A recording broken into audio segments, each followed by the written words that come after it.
Boa tarde, Hugo. Boa tarde, Azenha. Boa tarde, Uri. Como é que vocês estão? Tarde. Boa tarde aqui ao nosso público também. Tudo certo, graças a Deus. E aí, Hugo, a gente teve cúpula dos BRICS, a gente teve o ataque do Trump. O que você achou da postura do Trump ontem, o showzinho que ele deu nas redes sociais? Não só ontem, já começaria, Hugo, lá de sexta-feira, da ameaça aos BRICS, 10% e tal. Eu acho que ele ficou preocupado com o simples fato desse encontro acontecer, que foi um encontro no momento de tensão entre o BRICS, entre membros ali, e até uma perspectiva de um esvaziamento dessa cúpula. Mas só o simples fato dela ter acontecido foi visto pelo Trump como um desafio. E o Trump acabou cometendo um erro, não é? Ele entregou uma vitória para essa cúpula do BRICS, primeiro, porque ele atacou todo mundo, ao atacar todo mundo, você acaba favorecendo a criação de um espírito de grupo e até diminuindo certas tensões internas, e a outra é que a manchete deixou de ser uma cúpula esvaziada, mas que o Trump, ele mostrou fraqueza e foi atacar. Se ele basicamente desdenha ou ignora, ele teria saído vitorioso. Outra coisa que a política de tarifa do Trump não deu certo. Nem na economia, nem para parar o crescimento econômico chinês. Depois do tarifaço, embora, obviamente, as importações americanas da China tenham caído, o comércio exterior da China, mesmo assim, registrou crescimento. Né? Crescimento na ordem de 5% no mês seguinte. Então, o Trump está usando essa história da tarifa como uma ameaça permanente, mas isso não está surtindo efeito. Inclusive, já está dando mostras aí inflacionárias, a inflação que vinha caindo por conta da acomodação do preço do petróleo, por conta da normalização gradual, ainda distante, mas em vias de acontecer na Ucrânia, o Trump ele jogou pela janela tudo isso. A política tarifária marcou uma superdosagem, que ele conseguiu, de um lado, desvalorizar o preço do dólar e, com a perspectiva de queda do crescimento econômico americano, sendo que o PIB lá caiu no primeiro tri, ele também produziu uma queda no preço do petróleo por conta da diminuição da expectativa de crescimento econômico no mundo. Isso é anormal, porque quando o preço do dólar cai, o petróleo tende a subir. Só que ele foi lá e deixou o Netanyahu fazer a guerra com o Irã, o que deu uma pontada no preço do petróleo aí recentemente, que se junta com um dólar fraco. Né? A gente está falando aqui, o real ganhou valor. O real ganhou valor em relação ao dólar, mas o dólar também perdeu valor em relação ao real, perdeu valor em relação ao euro, perdeu valor em relação a todo mundo. Então, a situação americana não está nada boa. E essa tática do Trump, que ele acha que é um remédio assim, universal, que é tarifa, tarifa, tarifa, isso não vai dar certo. Já não está dando e já não está servindo como ameaça. Inclusive, ele tarifou tipo o Japão. Né? Tipo, não faz sentido. Vai chegar uma hora que isso, na verdade, vai criar, isso vai acabar servindo como um remédio para as tensões e para as fissuras dentro do BRICS. E quando o Trump ataca o Lula com a história do Bolsonaro, que ele ficou quieto até agora, e ele ficou quieto em relação ao Lula porque ele sabe que atacar o Lula o ajuda, ele também resolve fissuras na esquerda. Porque se ele começar a atacar o Brasil, obviamente um eleitorado mais ao centro vai olhar ali para o Trump, a classe média brasileira, que é dominada por um ideário liberal globalista que já não é simpática ao Trump, não é simpática à esquerda, mas não é simpática a Trump, Bolsonaro, essas coisas. Se você tem o Trump atacando, na verdade, isso é uma bola para a esquerda brasileira, uma bola pingando na área. Outro ponto que o Yuri estava colocando aqui anteriormente, a direita brasileira está rachada. A direita brasileira, porque está todo mundo rezando que o Bolsonaro vá para o raio que o parta. O Bolsonaro devia tomar cuidado, inclusive, com a própria vida dele. E não é ter medo da esquerda, não, é ter medo da direita. Porque hoje o Bolsonaro é mais útil como morto do que vivo para eles.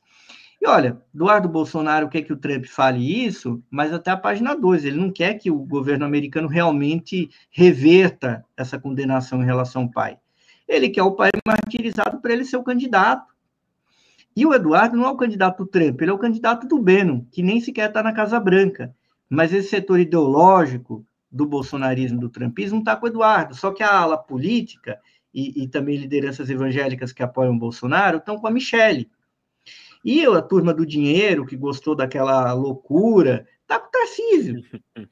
Então, o Trump ele fez um negócio que, na verdade, não... Por que o Nicolas fez isso? Porque isso que o Trump fez não agrada a direita. A direita quer mesmo, coitado do Bolsonaro, Xandão ditador, etc. Mas eles estão amando que o Alexandre de Moraes, a maneira como ele está agindo, como o STF está agindo. O Lira já declarou lá atrás, olha, o Bolsonaro tem que ser cabo eleitoral, não tem que ser candidato. Ninguém quer o Bolsonaro como candidato. Claro que o Bolsonaro serviu essa gente. Sem o Bolsonaro, o Tarcísio não seria ninguém. Mas vocês acham que o Tarcísio quer o Bolsonaro elegível? Claro que não. Agora, o problema do Trump falar isso é que o Tarcísio tem de acenar para a base bolsonarista e tem de se mostrar radical. E aí ele se queima com aqueles setores que até dialogam com ele, como o próprio STF, que dialoga com o Tarcísio, como a própria Globo, que dialoga com o Tarcísio. E o Tarcísio fica com um pé em cada canoa. Só que uma fala como essa do Trump faz com que o Tarcísio se posicione para não parecer um traidor. E isso queima ele com a outra parte. Então, o que o Trump fez foi ótimo, na verdade. É um gesto débil. E você falou uma coisa muito apropriada, porque a gente vê pela reação, viu, Hugo? Viu, Yuri? Vamos só rapidamente ouvir. Olha, o Alexandre Padilha, ministro da Saúde, em tese não teria nada a ver com o Trump, certo? Com essa polêmica. Já na saída do BRICS, já saiu socando o Trump. Por quê? Interessa politicamente à esquerda, como disse o Hugo, esse embate. Vamos ouvir o Alexandre Padilha, ministro da Saúde. Os BRICS estão defendendo a vida, defendendo a saúde, defendendo a ciência. Eu não vejo nada de anti-americano nisso. Não sei se os Estados Unidos mudou toda a sua tradição histórica de defesa da ciência. A gente vê hoje, infelizmente, um presidente dos Estados Unidos que persegue os pesquisadores de vacina, corta recursos. Ele está falando, gente, o áudio está baixo, né? Ele está falando que, infelizmente, hoje se vê os Estados Unidos perseguindo os pesquisadores de vacina. Para as universidades. Cortando recursos para universidades. É verdade, né, Hugo? Tudo isso está acontecendo. Cancelou contratos de produção de vacina, cortou um projeto importante. Cancelou o contrato de produção de vacina. A vacina é RNA mensageiro. Infelizmente está acontecendo pelo presidente dos Estados Unidos, mas tenho certeza absoluta que tem muita gente dentro dos Estados Unidos que defende a vacina, defende a vida. Enfim, uma crítica ali do ministro da Saúde, porque, de fato, o Trump não só saiu da Organização Mundial de Saúde, como ele tirou a cooperação, está reduzindo a cooperação, o que é uma preocupação, Yuri. Por quê? Porque para você fazer ações de saúde pública, hoje elas têm que ser globais, como se viu na pandemia. E isso dificulta, né, Hugo? Não, claro. E a gestão da pandemia pelo Trump e pelo Bolsonaro aqui foi uma tragédia absoluta. Né? A gente olhar que os Estados Unidos, com um PIB per capita 4 vezes maior que o do Brasil, teve uma taxa de mortalidade por Covid semelhante. E o Brasil só não teve uma taxa pior ainda porque tinha um SUS ali, mas com o presidente sabotando o SUS. É uma coisa muito perigosa. Bom, eu acho que o Trump ele fez um favor num sentido em que a cúpula do BRICS poderia ter sido muito melhor. Acho que é uma coisa que eu tenho falado em relação ao BRICS há muito tempo.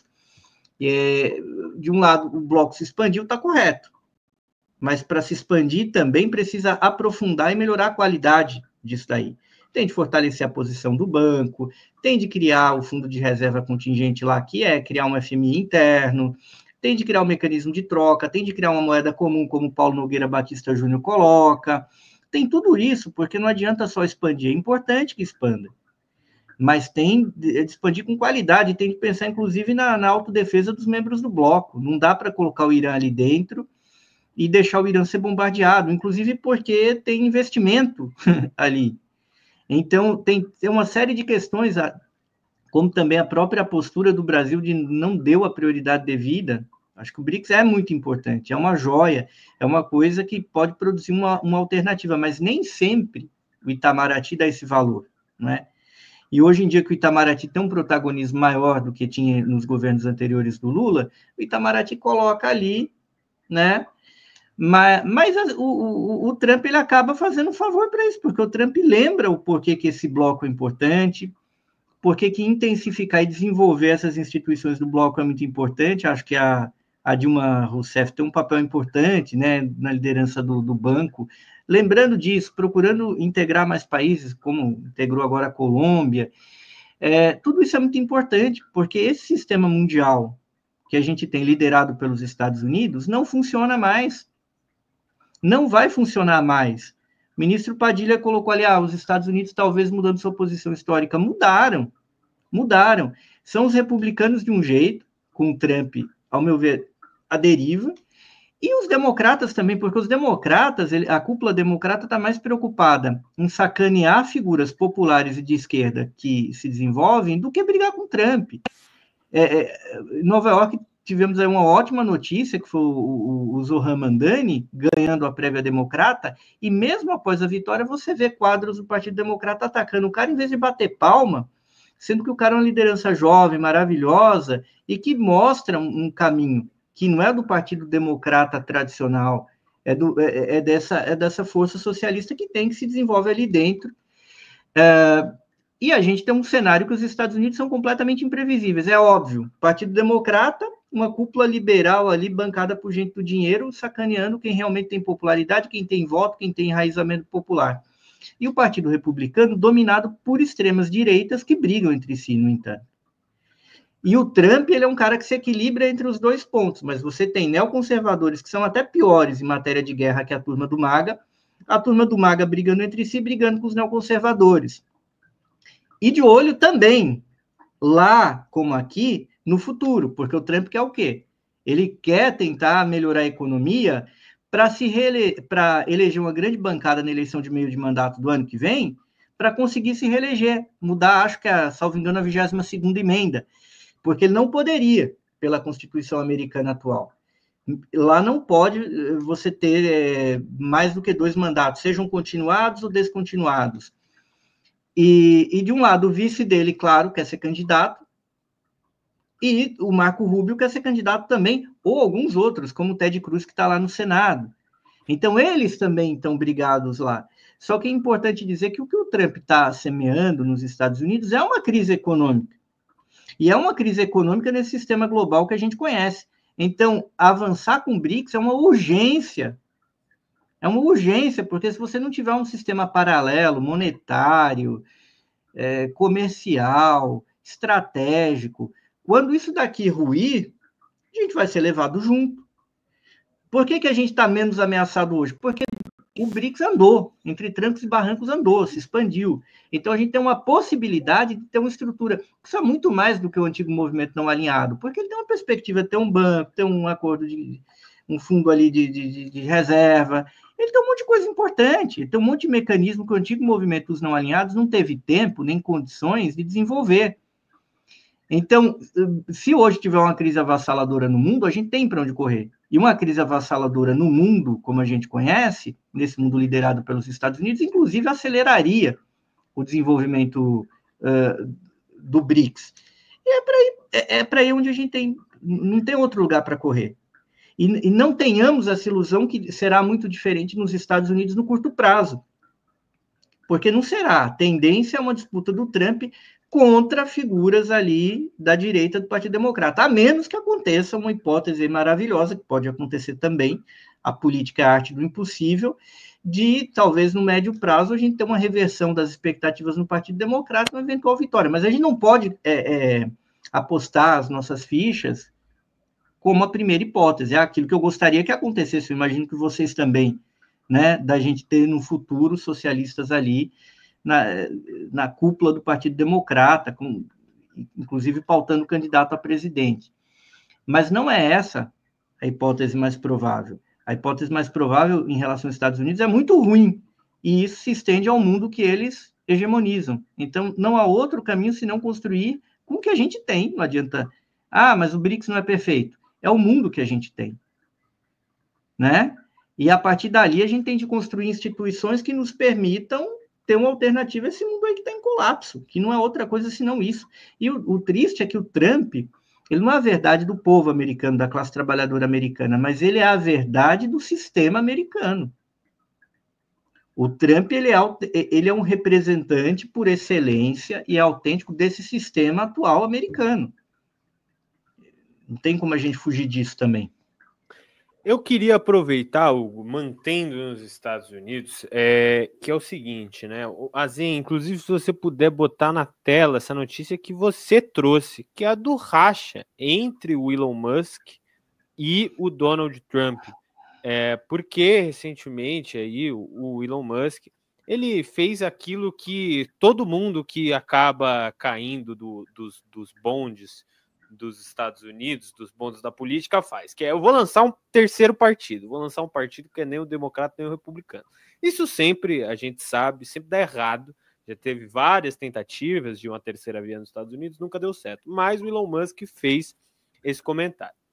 E aí, depois ainda teve essa atualização acerca do caso Epstein, que foi utilizado pelo Elon Musk para atacar o Trump.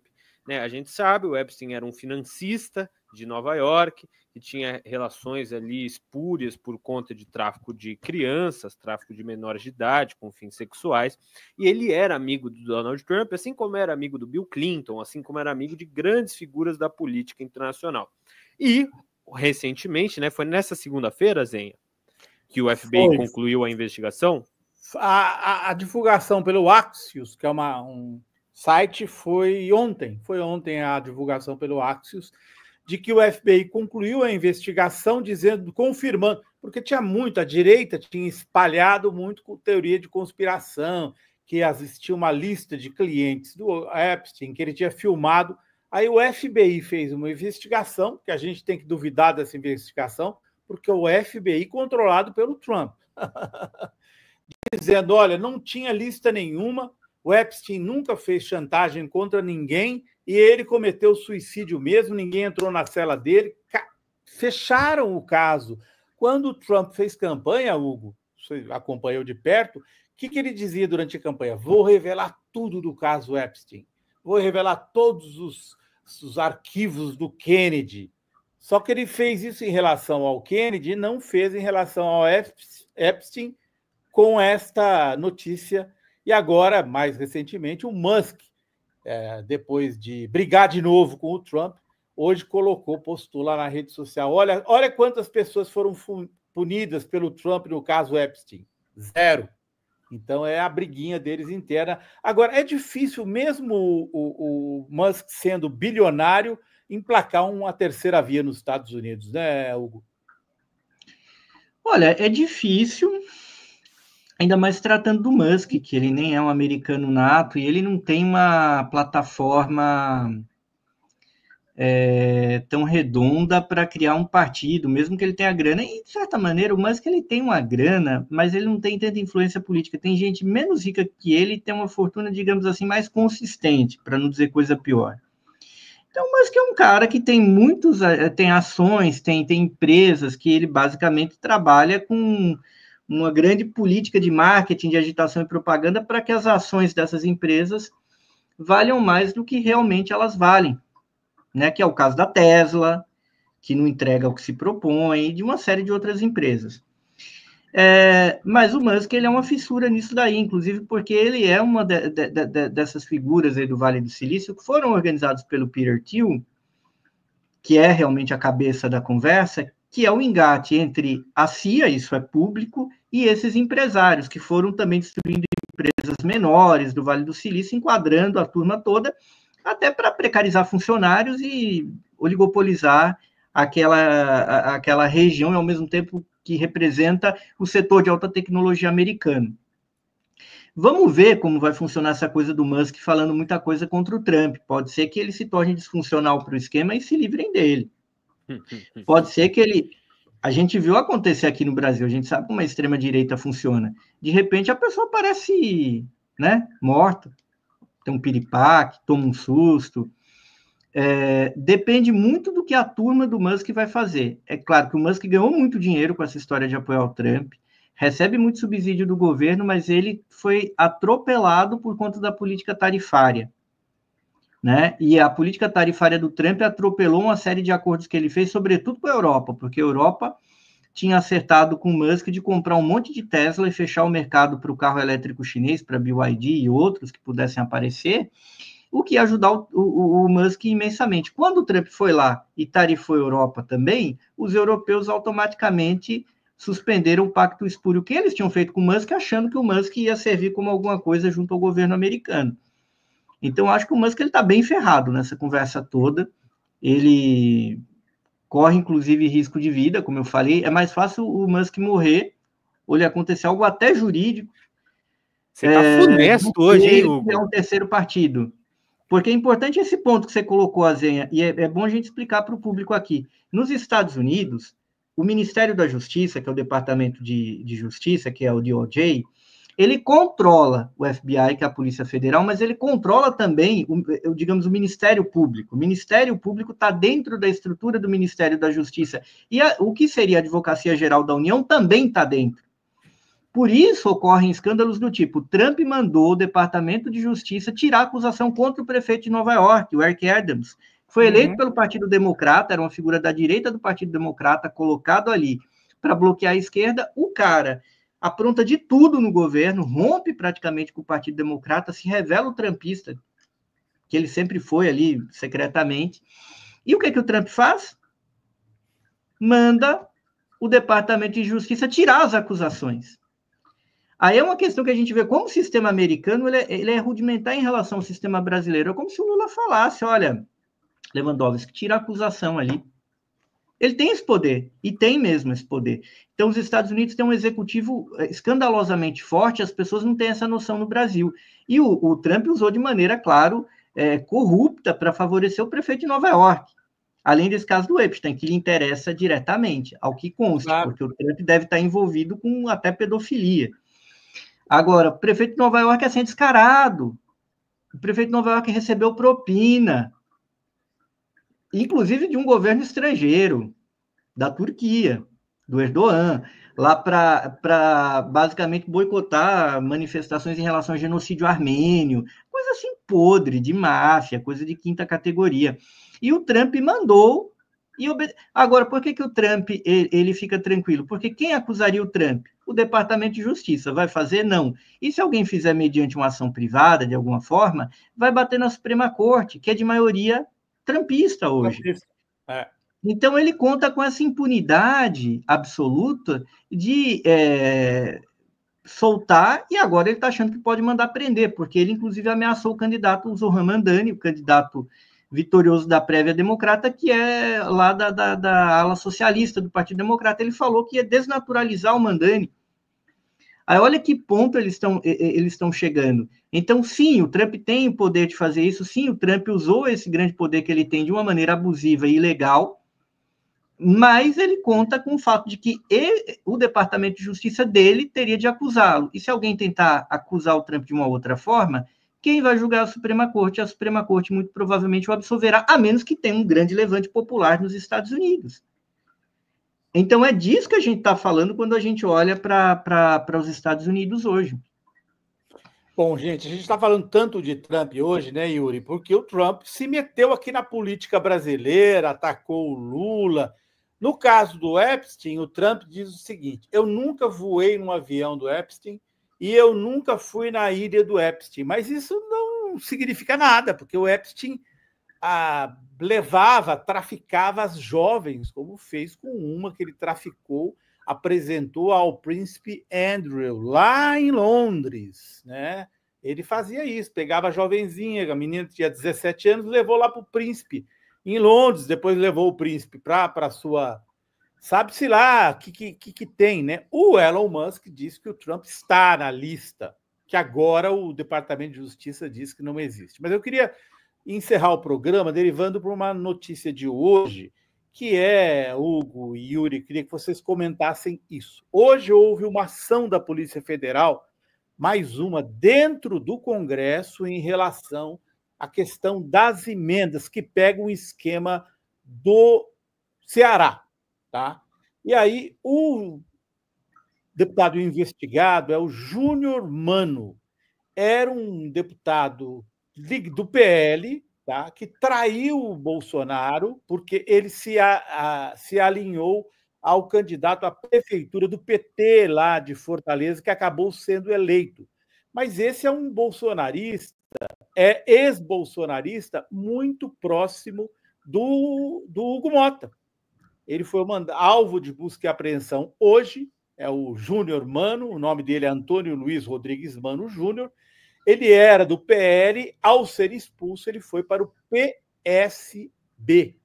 Então, ele foi alvo hoje, né, de uma investigação que está correndo no STF, mais uma, aquelas relacionadas às emendas. Então, eu queria encerrar o programa de hoje perguntando a vocês se vocês acham que o Congresso vai se sentir cada vez mais acuado pelo avanço destas investigações, uma das quais foi aberta pelo Flávio Dino, vocês se lembram,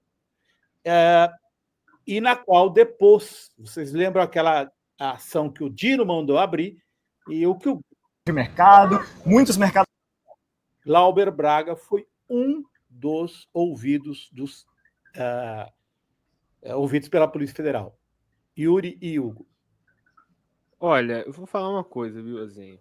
Assim como o Hugo colocou, e como a gente tinha falado ontem, o Trump deu um presente para o governo brasileiro quando fez os ataques ao BRICS e fez o elogio ao Bolsonaro. Da mesma maneira, o Hugo Mota se colocou na pior posição possível quando decidiu fazer a ofensiva contra o governo. Ele calculou tudo errado.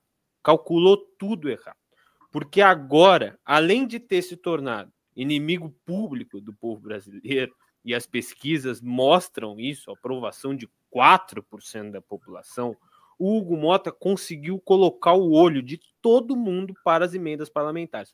Todo mundo sabia que as emendas parlamentares estavam cheias de rolo. Todo mundo sabia. É fato conhecido em Brasília. Os corredores de Brasília sabem disso.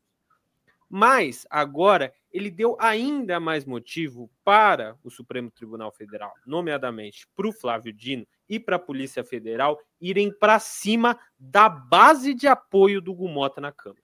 O Hugo Mota pode não ter mexido com as emendas, mas quem votou nele mexeu.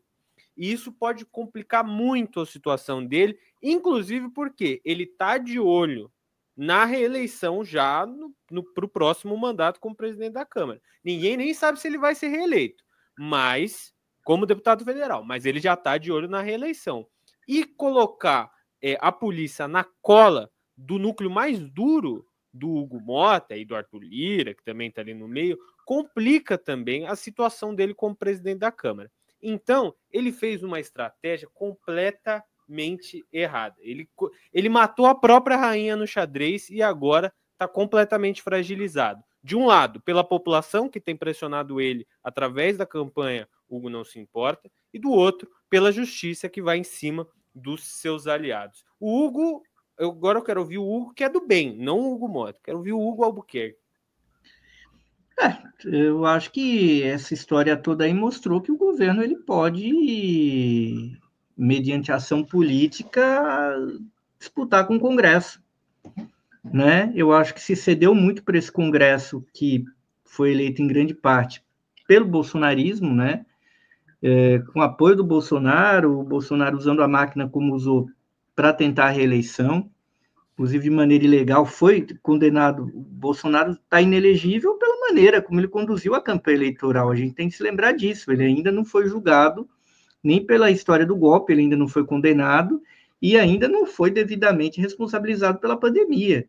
Então, esse Congresso, de certa forma, se beneficiou dessa campanha espúria que o Bolsonaro tocou abusando do poder.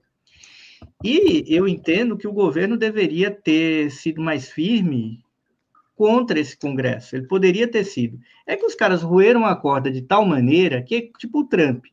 O Trump, ele comete um erro tão grande, ele erra o cálculo, força a mão de uma maneira que ele entregou uma vitória para o BRICS que o BRICS não tinha, porque essa cúpula foi longe de ser ideal por vários fatores.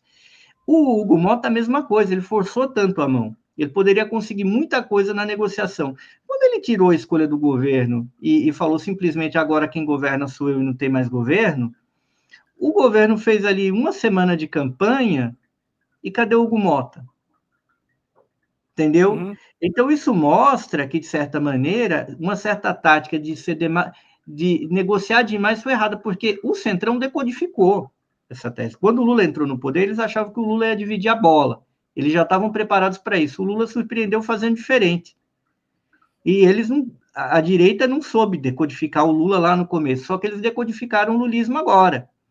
E foram amarrando. O Lira foi hábil nisso, porque o Lira apertava o governo, mas ele sabia que tinha um limite que ele não podia avançar.